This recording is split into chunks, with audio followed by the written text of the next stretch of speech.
참으로 반갑고 또 좋은 날입니다. 하나님께서 저와 여러분들에게 또 2021년 한 해를 이렇게 새롭게 시작하게 하셨습니다. 물론 시작한 지는 벌써 3일이 지났고 오늘이 이제 주일로서는 첫 번째 주일입니다. 모쪼록 2021년 한 해에도 우리 하나님 아버지께서 베푸시는 큰 은혜가 우리 모두에게 또 항상 함께 하시기를 또 기원합니다.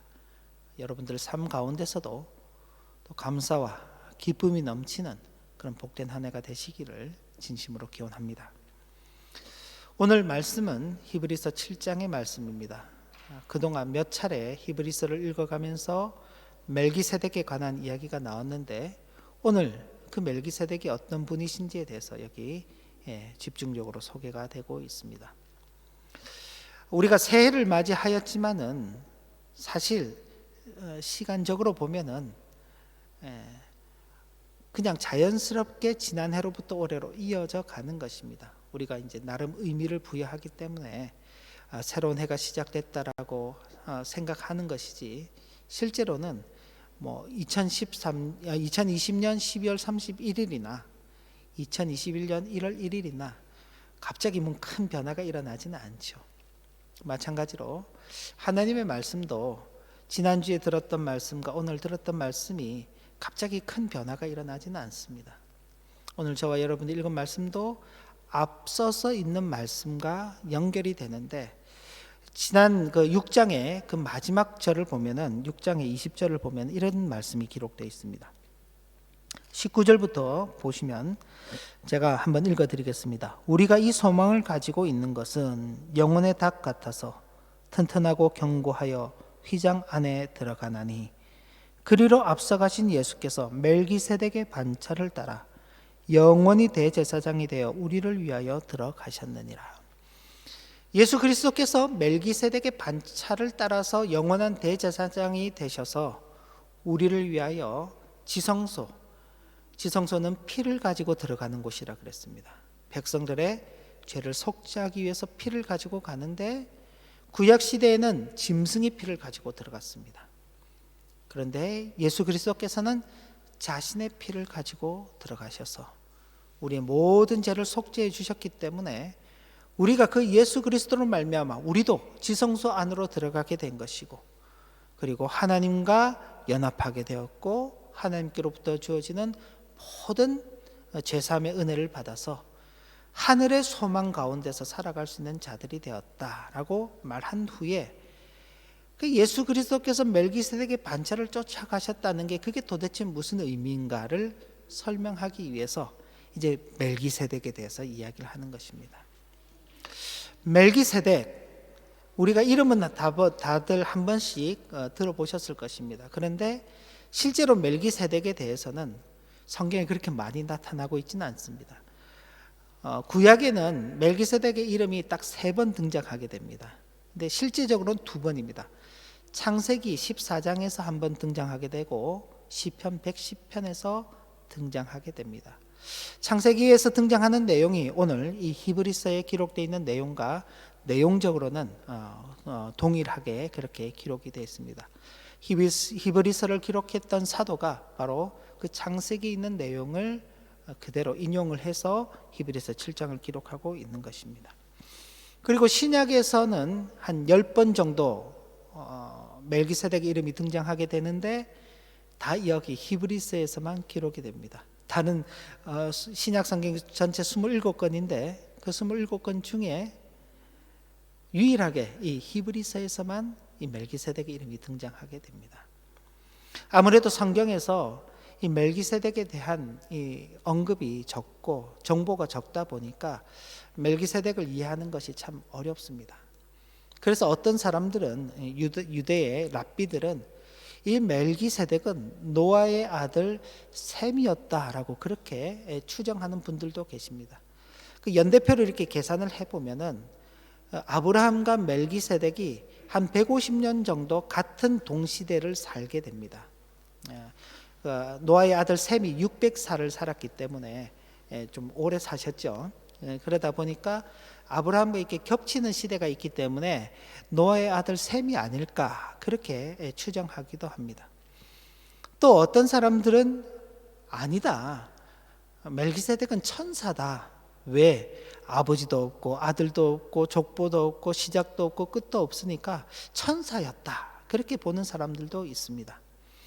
그리고 많은 기독교 신학자들은 멜기세덱을 예수 그리스도의 현현으로 그렇게 보기도 합니다. 어쨌든 그렇기 때문에 멜기세덱은 아주 이 작은 내용을 가지고 멜기세덱을 이해해야 되기 때문에 이해하는 것이 어렵죠. 그래서 그런지 이 히브리서를 기록한 사도 역시도 히브리서 5장 11절에 멜기세덱에 관해서 참 말할 게 많은데 너희가 듣는 것이 둔하기 때문에 참 설명하는 것이 어렵다, 그렇게 이제 이야기를 했던 것입니다. 그럼에도 불구하고 멜기세덱에 대해서 분명히 알아야 될 그런 내용들이 있기 때문에 이 히브리서에서 거듭거듭하여서 예수 그리스도를 비유하면서 멜기세덱의 반차를 쫓은 대제사장이 되신 분이 예수 그리스도다라고 그렇게 이야기를 했던 것입니다. 그래서 우리는 이제 성경에 있는 내용들을 토대로 해서 멜기세덱이 과연 누구인가, 왜 멜기세덱이 그렇게 중요한가에 대해서 오늘 좀 간단하게 살펴보기를 원합니다.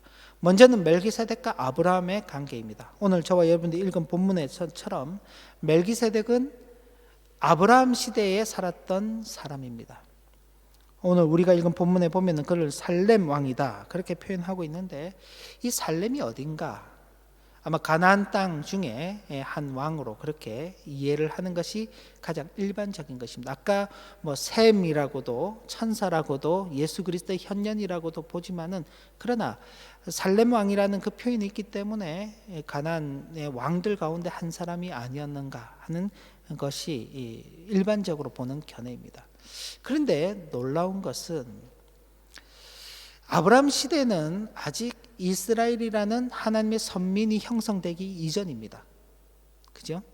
아브라함이 하나님께로부터 언약은 받았습니다만은 아직 이삭이 태어나지도 않았습니다. 이삭이 태어나려면은 아직 시간적으로 좀 더 시간이 필요합니다. 창세기의 내용이 그대로 시간적으로 기록된 것으로 보기는 어려울 수 있지만은, 그러나 상당 부분은 시간의 순서를 따라서 기록되어 있기 때문에 그것이 맞다면은 12장에서 아브라함이 70세에 부름을 받습니다. 그리고 이 멜기세덱을 만나는 장면은 14장에 등장하게 됩니다. 나중에 이삭을 낳는 것은 20장 이후가 되어야지 이삭이 이제 등장하게 되기 때문에 아직은 언약은 받았지만, 약속은 받았지만, 그러나 이스라엘이라는 민족이 형성되기 이전이기 때문에 아직은 선민이라는 그런 택한 백성들이 표면적으로 드러나지 않을 때입니다. 그런데 살렘 왕이죠. 근데 그에게 이런 다른 칭호가 하나 따라 붙는 것입니다. 오늘 우리가 읽은 7장 1절의 말씀을 보면 이 멜기세덱은 살렘 왕이요 지극히 높으신 하나님의 제사장이다. 아담의 계보를 쭉 쫓아서 내려오게 되면은, 아담의 계보를 보면 아브라함의 직계가 바로 아담의 계보를 이어서 오는 그 사람들입니다. 그런데 아브라함은 우리가 이제 믿음의 조상이라고 그렇게 표현하지만은, 아브라함의 아버지와 그 할아버지들은 갈대아 우르에서 아담의 그 연대를 이어가는 사람들임에도 불구하고 그들이 한 일은 우상을 만드는 일들을 했었습니다. 하나님께서 아담을 통해서 믿음의 세대들이 이어가도록 하셨는데, 그 중에 한 세대에 살았던 그 아브라함의 부모와 그 조부모조차도 참 신앙을 지키고 사는 것이 쉽지 않았던 그런 시대였는데, 그 하나님의 계보 속에 등장하지 않는 전혀 새로운 이 멜기세덱이라는 사람이 등장하게 되는데, 그에 대해서 지극히 높으신 하나님의 제사장이다라는 그 표현을 쓰고 있는 것을 보면은 참 하나님께서 표면적으로 드러나지는 않지만은 하나님의 택하신 백성들을 어느 시대나 두셨다는 것을 우리는 확인하게 되는 것입니다. 그 대표적인 또 다른 한 사람이 있는데 욥이죠. 욥은 족장 시대 때 살았던 사람입니다. 족장 시대라고 하면은 아브라함, 이삭, 야곱의 시대를 가리키는 것입니다. 정확하게 아브라함 시대였는지 이삭의 시대였는지 야곱의 시대였는지는 알 수 없지만은 욥은 족장 시대에 살았던, 동방에서 살았던 사람입니다. 동방이라고 하면은 뭐 지금 이란 지역이라든지 아니면 훨씬 더 저쪽에 이제 이라크 지역이라든지 이런 지금 현재의 동쪽 지역을 두고 가리키는 것입니다. 그렇기 때문에 어떻게 보면은 노아 혹은 셈의 계열로 보기는 어려울 수 있지만 욥 역시 의인이다라는 그 칭호를 받았죠. 하나님께로부터. 하나님께서 그런 사람들을 두시는 것입니다. 그런데 이 하나님의 제사장이라고 불리는 이 멜기세덱이 한 일이 있습니다. 아브라함이 여러 왕들과 전쟁을 한 끝에 승리하고 돌아오는 그 길에 이 멜기세덱이 아브라함을 만난 것입니다. 그러자 이 아브라함이 자기가 가지고 있던 그 노량물 중에 10분의 1을 그에게 바치고 이 멜기세덱은 이 아브라함을 축복한 것입니다. 복을 빌은 것입니다. 아브라함은 승리자죠. 지금 여러 왕들과 전쟁을 해서 이기고 오는 승리자입니다. 그죠? 뿐만 아니라 그는 약속을 받은 자입니다. 하나님께로부터 약속을 받은 자입니다. 뿐만 아니라 레위 지파의 조상입니다. 그렇기 때문에 아브라함은 위대한 사람이죠. 승리자고 약속을 받았고 하나님께로부터 약속을 받았고 그리고 그 약속에 따라서 하나님께로부터 위임을 받아서 하나님의 백성들을 축복할 수 있는 그 직위를 받는 레위의 조상인 것입니다. 그러니까 남을 축복할 수 있는 사람의 조상인 것이죠. 그러니까 이 아브라함은 누구에게 축복을 받을 사람이 아닙니다. 오히려 그가 누군가에게 복을 베풀어 줘야 될 사람인데 그런 아브라함이 멜기세덱의 축복을 받았다는 것은 멜기세덱이 아브라함보다 높다는 것을 의미하는 것입니다. 그래서 7장 4절에도 사도는 이 사람이 얼마나 높은가를 생각해 보라 라고 하였고 7절에서도 논란의 여지 없이 낮은 자가 높은 자에게서 축복을 받느니라. 그래서 이 멜기세덱은 참 성경에 기록되어 있는 것은 아브라함과 비교하면은 상대가 되지 않을 정도로 적지요. 아브라함 한번 검색해 보십시오. 여러분들 그 성경 애플을 가지고 계신다거나 컴퓨터로 이렇게 검색을 한번 해 보십시오. 아브라함 그러면은요 수만 건이 검색이 수천 건이 검색이 될 겁니다. 근데 멜기세덱 치면요 딱 13번 나와요. 13번. 그런데도 불구하고 멜기세덱이 아브라함보다 훨씬 더 높은 자다. 특별히 아브라함이 멜기세덱에게 드린 11조는 이스라엘 백성에게서 11조를 받는 레위도 멜기세덱에게 11조를 드린 것을 의미하는 것입니다. 왜냐하면 아브라함이 멜기세덱에게 11조를 드릴 때에 그 자손들이 아브라함의 허리라고 하지만은 우리로 치면 이제 아브라함의 DNA 속에 있었던 것이죠. 그죠? 아브라함의 DNA 속에 남아 있었기 때문에 그 자손들이 이제 뒤에 등장하게 되는데 하나님을 대신하고 또 하나님께서 주신 어떤 중재자로서의 그 역할을 감당하는 그 지파가 레위 지파였습니다. 앞서서 말씀드린 대로 백성들을 권면하고 하나님의 말씀으로 권면하고 때로는 책망하고 또 때로는 하나님의 축복을 대신하여서 전달하는 그 역할을 맡았던 레위조차도 이 멜기세덱에게 11조를 드렸다라고 그렇게 표현하고 있는 것입니다. 그것은 역시 멜기세덱이 아브라함보다도 높으며 레위의 제사장들보다도 높다는 것을 증명하는 것입니다. 나중에 우리가 이제 신약 성경을 읽어 가시면서도 확인할 수 있었지만은 이 제사장의 직분이라는 것이 아주 큽니다. 그래서 예수 그리스도를 십자가에 못 박아 죽이는 그 일에 제사장들이 가장 선두에 서 있습니다. 백성들의 마음을 움직이고 또 백성들을 하나님 앞에서 이렇게 가르치고 하는 그 모든 책임들, 백성들은 제사장들에게 전적으로 의존하는 것이죠. 그런데 그런 제사장들보다 훨씬 더 위대한 사람이 멜기세덱이다. 특이한 것은 레위 제사장들은 죽을 자들로서 11분의 1, 11조를 받았지만 멜기세덱은 산다는 증거를 얻은 자로서 11조를 받았다는 점이 또 특이한 차이점인 것입니다. 그래서 지금 이 히브리서에서는 먼저 멜기세덱과 아브라함을 비교하면서 이스라엘로서는 아브라함이 자기 조상인 게 자랑이죠. 아브라함은 위대한 사람입니다. 우리는 그 위대한 사람의 후손들이기 때문에 우리도 위대하다라고 생각하는데 그 아브라함보다 훨씬 더 위대한 한 사람이 있다. 그 사람이 바로 멜기세덱이다. 그렇게 이야기를 하는 것입니다. 그리고 정말 이 히브리서가 우리에게 보여주는 것은 그 멜기세덱보다 더 위대한 것이 예수 그리스도시다라는 것을 이야기하기 원하는 것입니다.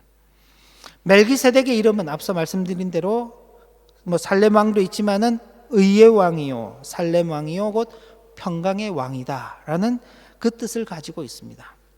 그런데 예수 그리스도 또한 하나님의 의에 기름을 부음 받으신 왕이시죠. 예수 그리스도는 의의 완성자이십니다. 멜기세덱이 어떤 삶을 살았는지 무엇 때문에 그가 의의 왕이라는 이름을 받았는지 모르지만은 그는 자신에게 주어져 있는 그 인생의 한계 속에서 의를 추구했던 사람입니다. 그러나 예수 그리스도는 인생의 한계를 넘으셔서 하나님의 아들로서 그 의의 완성을 이루신 분이십니다. 그리고 예수 그리스도께서 이루신 그 의의 완성은 우리에게로 전가되어서 우리도 의롭게 하시는 그 의의 왕이십니다. 그래서 예수 그리스도만이 참 의의 왕이십니다. 멜기세덱이 만약 스스로 의를 만들어낼 수 있었다면 멜기세덱으로 인해서 아브라함이 의로워질 수 있었겠죠. 그런데 아브라함이 하나님께로부터 의롭다 하심을 받을 때에는요, 멜기세덱으로부터 의롭다 함을 받은 게 아닙니다. 하나님과의 관계 속에서 하나님께서 그가 믿음으로 행하는 그 걸음걸음들을 보시고 그를 의롭다 여겨주신 것이죠. 예수 그리스도는 하나님과 우리 사이에 불순종과 범죄함으로 말미암아 틀어졌던 그 관계, 깨어졌던 그 관계를 화해시키신 분이십니다. 자기의 몸을 십자가의 제물로 드리면서. 우리가 지금 말씀 일기로 창세기를 읽어가고 있죠. 오늘 창세기 3장의 본문이 에덴 동산에서의 범죄, 그리고 하나님의 징벌하심과 에덴 동산에서 추방되는 첫사람 아담과 하와에 대한 내용들입니다.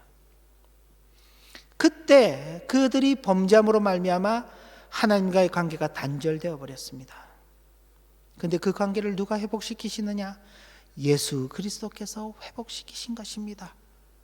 그리고 사람 사이에 발생하는 모든 분쟁의 문제들을 예수 그리스도께서 오셔서 화평으로 그렇게 만드셔서 우리에게 참된 평화를 허락해 주시는 것입니다.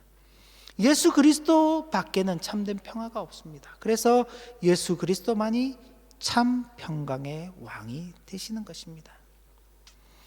자신에게 주어졌던 그 기회를 통해서 의를 이루고 평강을 이루는 그 역할을 감당한 것이 멜기세덱이었다면 예수 그리스도는 모든 인류의 역사를 아우르면서 모든 인류를 대상으로 하여서 의를 이루시는 분, 그리고 화평을 이루시는 평강의 왕이 되시는 것입니다. 그래서 멜기세덱보다도 예수 그리스도께서 더 크시다.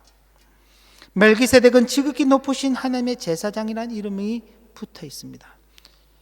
그런데 예수 그리스도는요, 친히 자신을 대속의 제물로 내어주시면서 우리의 큰 대제사장이 되어주셨습니다. 우리에게 있어서는 유일한 대제사장입니다. 어떤 제사장도 인간의 죄를 영원히 속죄할 수 없었습니다. 아까 서두에 말씀드렸던 것처럼 대제사장이 1년에 한 번 지성소에 짐승의 피를 가지고 들어가서 백성들의 죄를 속죄한다고 했습니다. 그것이 대속죄일입니다. 매년 그 일을 반복해야만 했습니다.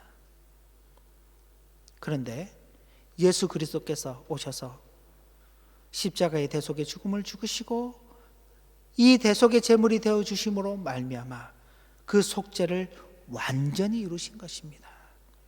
그래서 우리는 지금 다른 대제사장을 필요로 하지 않습니다. 우리에게 있어서는 유일하시고 참되신 대제사장 예수 그리스도만 계시기 때문에 그렇습니다. 그러니 멜기세덱이 지극히 크신 하나님의 제사장이라고 칭함을 받은 것보다 예수 그리스도의 대제사장 되심이 훨씬 더 위대한 것입니다. 그리고 멜기세덱은 아버지도 어머니도 족보도 없고 시작한 날도 없고 생명의 끝도 없어서 하나님의 아들과 닮아서 항상 제사장으로 있는 자다라고 그렇게 표현하고 있는데, 창세기는 여러 인물들에 대해서 족보를 기록하고 있습니다. 그런데 여기 멜기세덱의 족보가 기록되지 않았죠. 왜 그런가? 그는 시작도 끝도 없으신 예수 그리스도를 예표하는 자이기 때문에 그렇습니다. 그래서 멜기세덱은 아브라함과 비교해보면 아브라함보다도 훨씬 더 큰 자, 높은 자, 위대한 자입니다. 그런데 그런 멜기세덱은 예수 그리스도를 예표하는 자로서 있는 것입니다. 하나의 상징인 것입니다. 그리고 실체는 예수 그리스도시죠. 그래서 예수 그리스도가 동정녀의 몸을 입고 이 땅에 오셨지만은 그는 시작도 끝도 없으신 하나님의 아들이시다는 것을 보여주기 위해서 바로 이 멜기세덱을 예표로 상징으로 사용하고 있는 것입니다. 왜 예수 그리스도께서 동정녀의 몸을 입고 오셨는지에 대해서는 지난 수요일 사도신경 기독 온라인 성경 공부 시간에 사도신경 해설을 하면서 설명을 드렸습니다. 그 부분을 보시면은 또 좀 더 참고가 되겠습니다. 여기 하나님의 아들과 닮았다라는 표현이 있습니다. 7장 3절을 보면 멜기세덱이 하나님의 아들과 닮았다는 것은 반대로 말하면 하나님의 아들이 멜기세덱과 닮았다는 뜻이 됩니다. 아브라함이 멜기세덱에게 11조를 드렸다는 것과 멜기세덱의 죽음이 언급되지 않고 있다는 것은 멜기세덱의 그 권리, 제사장으로서의 권리, 높은 자로서의 권리, 축복을 비는 자로서의 그 권리가 지금도 지속되고 있다는 것을 말하는 것이죠. 멜기세덱이 항상 제사장으로 있었던 것처럼 멜기세덱이 예표하고 있는 예수 그리스도, 그분께서도 항상 살아계시고 하늘의 지극히 크신 보좌 우편에 앉으셔서 이 권리를 지금도 행사하고 계시다. 왜 예수 그리스도께서 멜기세덱의 반차를 따라서 영원한 대제사장이 되어주시느냐? 바로 우리를 위하여서 지금도 살아계신 하나님 보좌 우편에 앉아 계신 그 위대하신 주님께서 우리를 위해서 지금도 제사장으로서의 그 직무를 계속해서 감당하고 계신다. 우리를 위해서 아버지 하나님 앞에 중보자로서의 그 역할을 감당하고 계시는 것입니다. 우리가 지난 한 해를 돌아보면 어렵고 힘든 일들도 많았습니다. 그러나 그런 일들만 있은 것은 아니죠. 하나님 보시기에 참으로 불충한 일들도 많았습니다. 그런데 아무런 일 없이 우리가 지나올 수 있었죠. 왜 그런가요? 예수 그리스도께서 우리의 중보자가 되셔서 지금도 우리를 위해서 간구하고 계시기 때문에 그런 것입니다.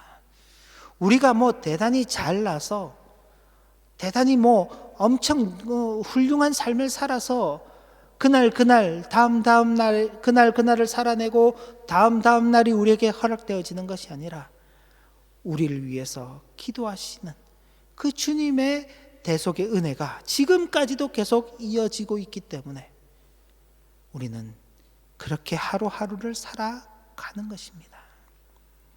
바로 이 위대하신 분께서 대제사장이 되셔서 지성소로 들어가시며 우리들도 그 지성소 안으로 들어가게 하시는 것입니다. 그래서 예수 그리스도께서 십자가에 죽으셨을 때 성소와 지성소를 가로막고 있는 휘장이 둘로 찢어지면서 그 문이 열려진 것입니다. 그리고 이제 우리는 예수 그리스도 안에서 하나님을 믿고 섬기는 그 일에 어떤 장애물도 없이 하나님과의 관계 속에서 우리의 믿음의 걸음들을 걸어가게 된 것입니다. 바로 아브라함보다도 위대한 그 멜기세덱이 있었던 것처럼 그 멜기세덱이 상징이 되어서 위대하신 예수 그리스도를 예표하고 있었기 때문에 우리는 그 예수 그리스도를 믿음 안에서 받아 그 예수 그리스도로 말미암아 주어지는 모든 은택들을 누리며 살아가게 되는 것입니다. 예수 그리스도께서 이 땅에 육신을 입고 오신 그 일을 기념한 것이 불과 며칠 전입니다. 그죠? 불과 며칠 전입니다. 그 예수 그리스도께서 그 이루신 놀라운 은혜는 그렇게 육신으로 오신 것으로 끝나는 것이 아니라 자신의 모든 것을 드리고 그리고 지금도 자신을 우리를 위해서 드리는 그 일들로 이루어 가시는 것입니다. 예수 그리스도는 우리를 의롭다 하시기 위하여 우리에게 화평을 이루시기 위하여 참 의의 왕으로 참 평강의 왕으로 오셨고 지금도 살아계셔서 우리의 왕으로서 대제사장으로서의 그 직무를 다하고 계시다는 그 사실을 저와 여러분들이 믿음으로 확신할 수 있어야 할 것입니다. 그래서 늘 예수 그리스도를 모시고 살아가는 삶.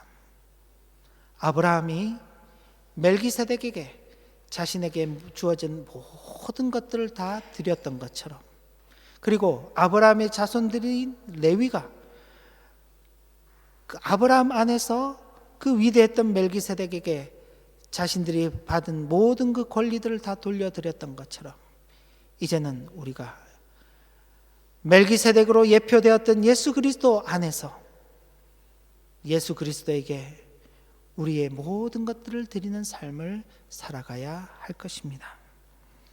한 해가 지나고 새로운 해를 맞았습니다. 분명 우리의 마음속에 새로운 각오들을 다질 것입니다. 그리고 우리의 자녀들도 보면은 지난해보다는 조금 더 큰 것 같다고, 그죠? 우리 예배 시작하기 전에 예배에 참여한 예나에게 예나 너 몇 살 됐어? 물어보니까 8살이 됐대. 8살. 한국 나이로 벌써 8살이 된 겁니다. 그래서 정말 8살인가 그러고 제가 세보니까 8살이 맞아요. 그죠? 한 나이가 1살 더 올라가고 그걸 다 알고 자기가 나이가 먹는다는 것, 변했다는 걸 인지하고 있는 겁니다. 우리 모두가 이런 변화를 당연한 것처럼 여겨지는 것처럼 당연하게 여기는 것처럼 외적인 그런 변화만이 아닌 우리 영적인 부분에 있어서도 예수 그리스도를 알아가는 그 지식, 하나님을 알아가는 그 지식에 있어서도 히브리서 앞선 말씀에서 젖만 먹고 단단한 것을 먹지 못하는 그런 미숙한 신앙이 된 것에 대해서 안타까움을 토로하였는데 이제 올 한 해는 하나님을 아는 지식과 예수 그리스도를 아는 이런 지식의 그 충만함이 저와 여러분들 우리 모두에게 있어서 성장과 성숙을 이루어가는 그런 복된 한 해가 되시기를 진심으로 기원합니다. 기도 올립니다. 하나님 아버지,